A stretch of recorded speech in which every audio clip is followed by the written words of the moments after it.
ان 24 افراد کو گرفتار کیا گیا ہے اور ان میں ایک یوٹیوبر بھی شامل ہے. ظاہر ہے آپ اس طرح کا کوئی ایونٹ ہوتا ہے تو بہت سارے یوٹیوبرز آ جاتے ہیں, ویڈیو بناتے ہیں. یوٹیوبر کو بھی گرفتار کر لیا. ایک اخبار کا کسی میگزین کا کوئی نمائندہ تھا, اس کو بھی گرفتار کر لیا کہ نہ اس کی کوریج ہو اور نہ ہی لوگ ہوا میں غبارے چھوڑے. اور تو اور چلے, انہوں نے, ان کا تو پھر بھی یہ جرم تھا نا کہ انہوں نے غبارے چھوڑے ہیں. اور یہ ایک غریب ایک آدمی جو ٹنکی والا ہے, جو غبارے بھرنے کا کام کرتا ہے, تو بتا رہا ہے کہ ٹنکیاں سب کی رات کو اٹھا کے لے گئے تھے. اس کو سنیں. آپ کی ٹینکی کہاں کیوں لے گئے ہیں؟ پتہ نہیں, یہ نہیں پتہ, سارے نہیں لائے گئے. کب لے کے گئے ہیں؟ کل شام کو 9 بجے. اچھا, تو کوئی بھی ابھی ٹینکی والا نہیں ہے؟ نہیں, ادھر نہیں ہے.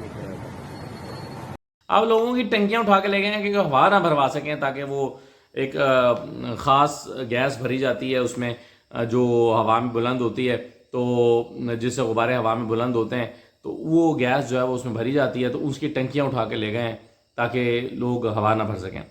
تو یہ جس گورنمنٹ کی اپروچ یہ ہے کہ اس نے ایک ایسی سیاسی جماعت جس کو کسی نے دہشت گرد ڈکلیئر نہیں کیا, اس کے غبارے نہیں جو اڑا سکتے, اس کا جھنڈا نہیں لہرا سکتے, اگر حکومت کی اپروچ یہ ہے اور یہ کرنا پڑ گیا ہے اور پولیس کو اس کام پہ لگا دیا ہے کہ کریک ڈاؤن کرو, کوئی غبارے تو نہیں کر رہا, تو پھر اللہ ہی حافظ ہے. پھر تو شکست تسلیم ہی کر لینا.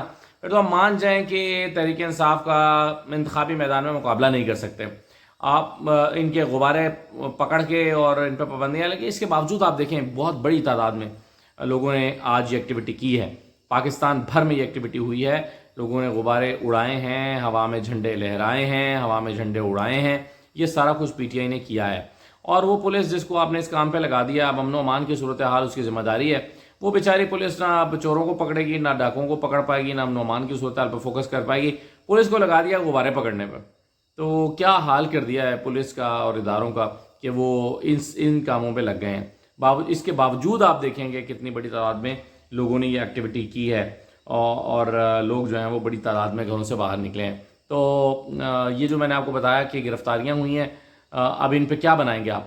غبارہ اڑانا تو کوئی جو ہے وہ جرم ہے نہیں کسی قانون میں. ظاہر ہے کوئی قانونی سازی نہیں ہے, یا تو قانون سازی کریں, اب نئی پارلیمنٹ آئے کہ جو ایک جماعت کے مخصوص جماعت کے غبارے اڑائے گا وہ بھی مجرم ہوگا. تو چونکہ یہ ہے نہیں, اس پہ اب کیا دفعہ لگائیں گے؟ یا تو امن و امان خراب کرنے کی دفعہ لگائیں گے, ایم پی او لگائیں گے, دہشت گردی لگائیں گے, کیا کریں گے؟ دفعہ 144 لگائیں گے, خلاف ورزی کا مقدمہ بنائیں گے, کیا کریں گے؟ کیا مقدمات بنائیں گے ایسے لوگوں پہ جو ہوا میں غبارے اڑا رہے ہیں؟ تو بہرحال یہ یا تو دیکھیں نا تحریک انصاف کو دہشت گرد تنظیم ڈکلیئر کر دیں. ہمیں بھی پتا ہو کہ یہ دہشت گرد ہے, اس لیے جو بھی اس کے غبارے ہوا میں اڑا رہا ہے وہ بھی دہشت گرد ہے, اور اس کی کوریج بھی نہیں ہونی چاہیے. لیکن ایک طرف اس کے لوگ جیت رہے ہیں, الیکشن میں حصہ لے رہے ہیں, اور وہ جناب میدان پہ میدان مار رہے ہیں, اور اس کو اس کے لوگوں کے ساتھ آپ یہ کر رہے ہیں. اچھا, آخری بات میں جو کرنا چاہتا ہوں وہ یہ ہے کہ دیکھیں آج جو اجلاس ہوا ہے پرائم منسٹر ہاؤس میں یہ بجلی کی قیمتوں کے حوالے سے, اس میں پرائم منسٹر کو یہ بریفنگ دی گئی ہے کہ جو کیپیسٹی پیمنٹس ہیں اس کی مد میں, کیپیسٹی پیمنٹس کی مد میں اس سال ہم نے ادا کیے ہیں 15,000 ارب, اور اگلے سال ہمیں ادا کرنے ہیں جو ہے وہ اگلے سال ہمیں جو ہے وہ 2,000 ارب, یعنی 1,500 ارب اس دفعہ ادا کیے ہیں, اور اگلی مرتبہ 2,000 ارب جو ہے وہ ہمیں ادا کرنے ہیں. تو 1,500 ارب کی کیپیسٹی پیمنٹس آپ کی ہیں, 2,000 ارب کی کیپیسٹی پیمنٹس آپ کریں گے, تو ظاہر ہے وہ پیسے کہاں سے آئیں گے؟ اور اس کے علاوہ 2,500 ارب کا سرکولر ڈیٹ الگ پڑا ہوا ہے. تو کہنے کا مطلب یہ ہے کہ جب یہ پرائم منسٹر کو بریفنگ دی گئی ہے تو بہت سارے سوالوں نے جنم لیا ہے.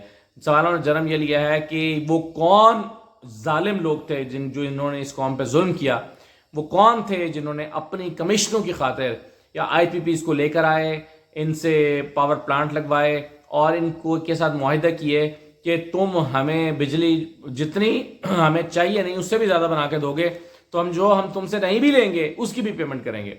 اس چکر میں ہمیں ضرورت ہے 25,000 میگا واٹ کی, ہم نے کیپیسٹی جنریٹ کر لی ہے 35,000 میگا واٹ کی, اور وہ یونٹس جو ہمیں نہیں چاہیے, وہ بجلی جو ہمیں نہیں چاہیے وہ بھی ہم پیمنٹ کر رہے ہیں, پر مجبور ہیں ان کو, صرف اس لیے کہ زیادہ کمپنیوں کے ساتھ ٹھیکے کر کے زیادہ کمیشنیں حاصل ہو رہی تھیں.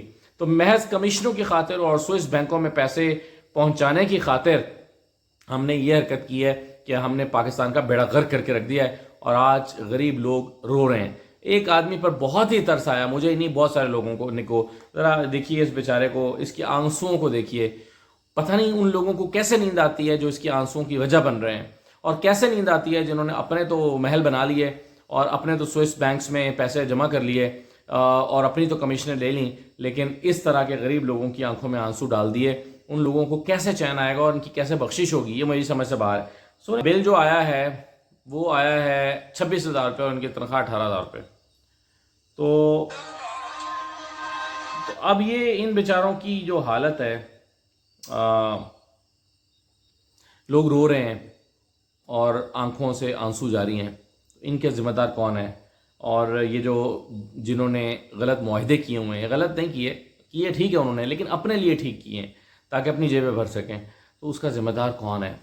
تو یہ ایک بڑا اہم سوال ہے۔ اور یہ جو ہم پیسے کیپیسٹی پیمنٹس کی مد میں ہم نے ادا کرنے ہیں، دیکھیں آج ہی مجھے بتا رہے تھے ایکسپرٹ کہ پاکستان میں ہائیڈل جنریشن کی جو کیپیسٹی ہے وہ 1,00,000 میگا واٹ ہے، یعنی ہم پانی سے 1,00,000 میگا واٹ بنا سکتے ہیں، اور ہم اس وقت کتنے بنا رہے ہیں پانی سے بجلی؟ 8,000 میگا واٹ، صرف 8,000 میگا واٹ، 1,00,000 میگا واٹ کی کیپیسٹی ہے۔ ہماری ضرورت صرف 25,000 میگا واٹ کی ہے، تو 25,000 میگا واٹ تو کوئی مسئلہ ہی نہیں ہے جنریٹ کرنا ہائیڈل سے، لیکن ہم کس سے جنریٹ کر رہے ہیں؟ مہنگی ترین بجلی 68 روپے کا یونٹ بنا رہے ہیں۔ تو یہ غریب آدمی بیچارے جو ہیں، یہ جو غریب لوگ ہیں، یہ بیچارے پھر کیا کریں گے، اور کس طرح سے جو ہے وہ یہ اپنے نظام کو چلائیں گے جو 18,000 تنخواہ لیتے ہیں اور 26,000 روپیہ جو ہے وہ ان کا بل آ گیا ہے۔ اجازت دیجیے، اللہ حافظ۔